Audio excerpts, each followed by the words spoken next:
બાળકોને વાંધો હતો ભીમ રુદન શબ્દ સાથે. હવે આ મારું બાળક હોય તો શું થાય, 9 વર્ષનું બાળક, બરાબર છે. એટલે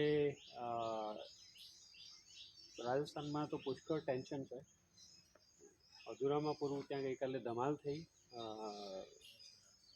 અંતિમ વિધિ થાય પહેલાં, કારણ કે ઘણા બધા લોકો આમાં ઘૂસી જતા હોય છે, એમના એજન્ડા અલગ અલગ હોય છે, અને ઘણા કદાચ મા બાપને સમજાવતા હતા કે દફન વિધિ ના કરવી જોઈએ.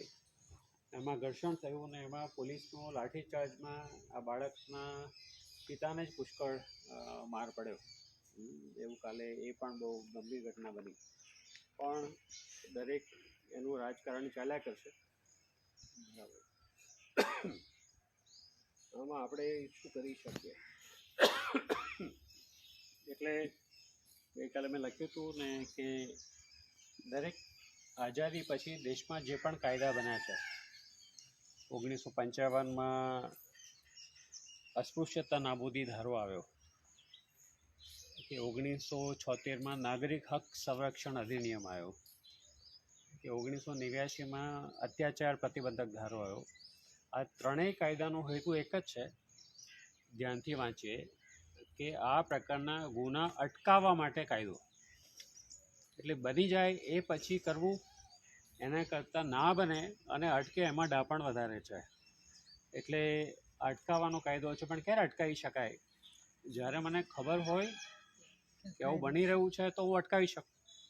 એટલે આપણે એક વિનંતી કરી છે કે ગેહલોત સરકારને, પણ સાથે સાથે આ કાગળ જે છે એ ભારતના તમામ મુખ્યમંત્રીઓને આજે આ સભાવતી આપણે મોકલી આપીએ છીએ કે કાયદાનો હેતુ અટકાવવાનો છે.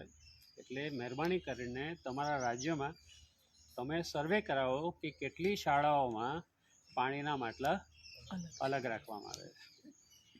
તમે સર્વે કરાવો કે કેટલા ગામની અંદર બાળકોને મધ્યાહન ભોજનમાં અલગ બેસાડવામાં આવે છે.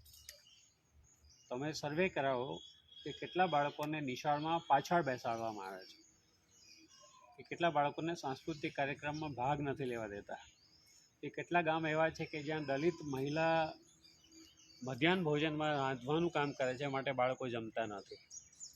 બરાબર છે.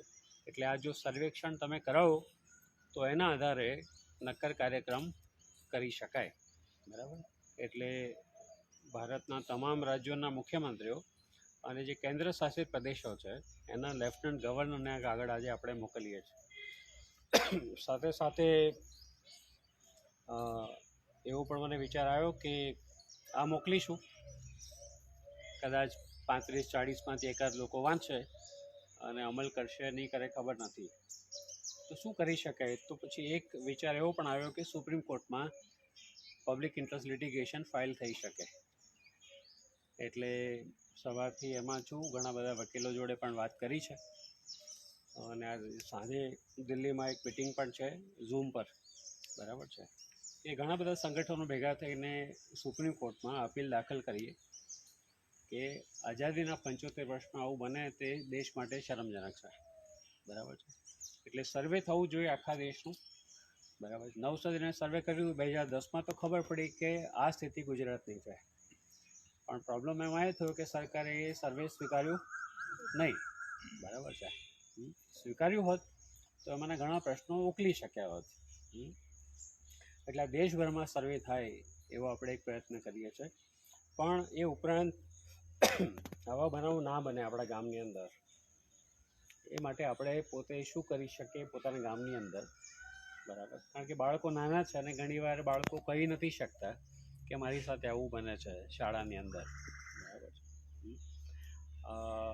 અને આપણે શા માટે રાહ જોઈએ આવું બની જાય ત્યાં સુધીમાં? એટલે આપણે પહેલાં ઇન્દ્ર મેઘવાલને શ્રદ્ધાંજલિ આપીશું 2 મિનિટ મૌન પાડીને, અને પછી જાહેર ખુલ્લી મિટિંગ છે કે જેમાં દરેક વ્યક્તિ પોતાનું સૂચન પણ આપી શકે કે મને શું લાગે છે કે આપણા ગામમાં શું કરવું જોઈએ. કારણ કે આપણે યાત્રામાં નક્કી કરેલું હતું કે કોઈ પણ ભોગે અભણ છે આપણે સહન नहीं करिए. बराबर. એટલે जो आप मैंने बताया बाकी के लोगों को, तो आपको भी बता रहा हूँ कि मैंने कल प्रार्थना में आपको बताया था ये कहानी पूरी इंद्र मेघवाल की, कैसे उसकी मौत हो गई। तो हम आज ये चिट्ठी लिख रहे हैं भारत के तमाम मुख्यमंत्री को, और जहाँ केंद्र शासित प्रदेश है वहाँ लेफ्टिनेंट जनरल्स को, कि हमारा जो कानून है, जितने भी देश में कानून बने हैं छुआछूत के खिलाफ, उसका एक ही मकसद है कि ऐसे गुना बनने से रोकना चाहिए। अब कब रोका जाएगा, जब मुझे पता होगा तो रोक पाएंगे। तो हम विनती कर रहे हैं सभी मुख्यमंत्री को कि आपने राज्य में सर्वे करवाइए कि कितने गांव में पानी के मटके अलग रखे जाते हैं, कितने गांव में मध्याह्न भोजन में भेद हो रहा है।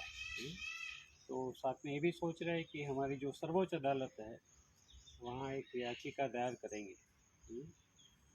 कि ये सर्वेक्षण आप ऑर्डर करो पूरे देश के लिए, क्योंकि हमारे बच्चे कोई नहीं सहना चाहिए। लेकिन साथ में हम 2 मिनट मौन रखेंगे इंद्र के याद करते हुए, और क्योंकि हमारे घर में भी बच्चे उसको भी याद करेंगे, क्योंकि बच्चे बोल नहीं पा रहे उसके साथ क्या हो रहा है।